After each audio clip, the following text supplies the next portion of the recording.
हाँ ये पंडित जी आपकी देखो दोनों तरफ हमारे यहाँ पंडित जी बैठे हैं। हवन किया हमने बहुत बढ़िया। ये पंचकर्मा का प्रोग्राम हमने कर दिया सदरपुर में, स्वर्ण जयंतीपुरम है गाजियाबाद के अंदर। पंचकर्मा का है सिद्धि आयुर्वेदा के नाम से। आज हम संपन्न कर रहे हैं, सभी को आमंत्रित कर रहे हैं। तो पहले ब्राह्मण देवता हमारे हैं, पहले उनसे शुरुआत करते हैं। पंडित जी आपकी हमारी यदि जैसा बात हुई आपने हवन किया, अच्छी बात है, हवन भी बहुत करना होना चाहिए था। मैंने आपको एक ही क्वेश्चन किया था, ब्रह्मा विष्णु महेश अक्षर पुरुष एक पेड़ निरंजन वाकी डाल, तीनों देवा शाखा हैं, पांच लोग संतान। ये 15वां अध्याय पढ़ लेना आप जाके गीता का, उसमें 1 से 4 तक लिखा हुआ उल्टे लुट्टे वृक्ष की तरह जो है वो संपूर्ण भगवान है। और 15 अध्याय के गीता के 16-17 पढ़ लेना। ब्रह्मा विष्णु महेश तो एक लोक के देवता है, एक लोक। ऐसे जो इनका फादर है उसको महाकाल कहते हैं, वो 21 लोक के देवता है।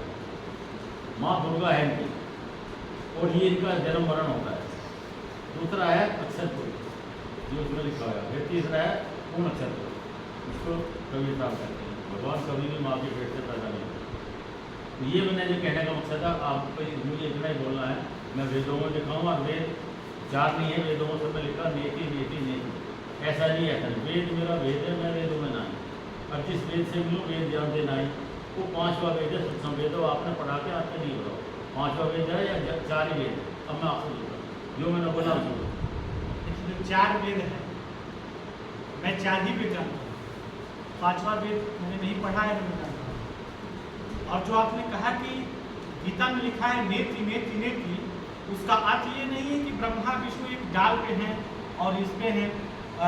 ब्रह्मा ही जो विष्णु भगवान हैं हमारे हिसाब से वही मूल है, वही मूल है। उनसे ही सब जगत है, उनसे ही सब जगत है। ईश्वर अंश जीव अविनाशी, हम लोग ईश्वर के ही अंश हैं। हम लोग भी हैं जो ईश्वर के ही अंश हैं, और हम लोग भी जाकर के ईश्वर के पास ही जाते हैं। जो अंदर हम लोग का शरीर का जन्म होता है, इसमें जो अंदर आत्मा बैठा है ना, वो प्रभु का ही अंश है। यानी कि गोस्वामी जी ने स्पष्ट कर दिया है कि ईश्वर अंश जीव अविनाशी। ये जीव अविनाशी है, इसका कभी जन्म नहीं होता है, यह अजन्मा है। जैसे भगवान राम का भी जन्म नहीं हुआ है, कृष्ण का भी जन्म नहीं, किसने जन्म लेते नहीं देखा है, कोई प्रमाण ही नहीं है। इसलिए गोस्वामी जी ने रामचरितमानस में लिख दिया है कि भय प्रगट कृपाला दीन दयाला कौशल्या हितकारी। हर्षित महतारी, यानी माता जी उनकी हर्षित हैं, लेकिन ऐसा नहीं कि उनके जो है उधर से उनके जन्मते हुए किसी ने देखा नहीं, कोई प्रमाण नहीं है उसका। अब अगला मैं क्वेश्चन करता हूँ। अभी आपने बोला हरे राम हरे कृष्णा, किसी अभी लाना आपको किसी भी वेद में कहीं लिखा हो हरे राम हरे कृष्णा कोई मंत्र नहीं है, ओम नमः शिवाय मंत्र नहीं है। गीता में लाना ये व्यक्ति सारे मेरे साथ बैठे हैं और मैं यहीं बैठा हूँ, यहीं रहूँगा रोज। तो आप मुझे कोई भी वेद ला के दिखा देना, हरे राम हरे कृष्णा हो, ओम नमः शिवाय हो। ओम सब तो काल का है और इसी की हम पूजा करेगा। ईश्वर है ना, गलत नहीं है, मूर्ति पूजा भी आप करे करो, सनातन धर्म सारी चीज़ है। ईश्वर आगे बढ़ना, ये समझ लो जैसा आपके मेरे बीच में क्या है, ये निराकार है, ये साकार, फिर साकार। तो जब कोई मेरा मतलब सिर्फ ये कि एक कदम और आगे बढ़ते देखो, ये तो आपने ध्यान दे दिया। मैंने अभी देख लिया दुनिया में हमारे सनातन धर्म में लिखा सत्य और अहिंसा। तो सत्य को तो जानोगे और सत्य को नहीं मानोगे जब क्या करोगे, फिर तो ठीक है ना। तो सत्य और अहिंसा है ना हमारे साहब।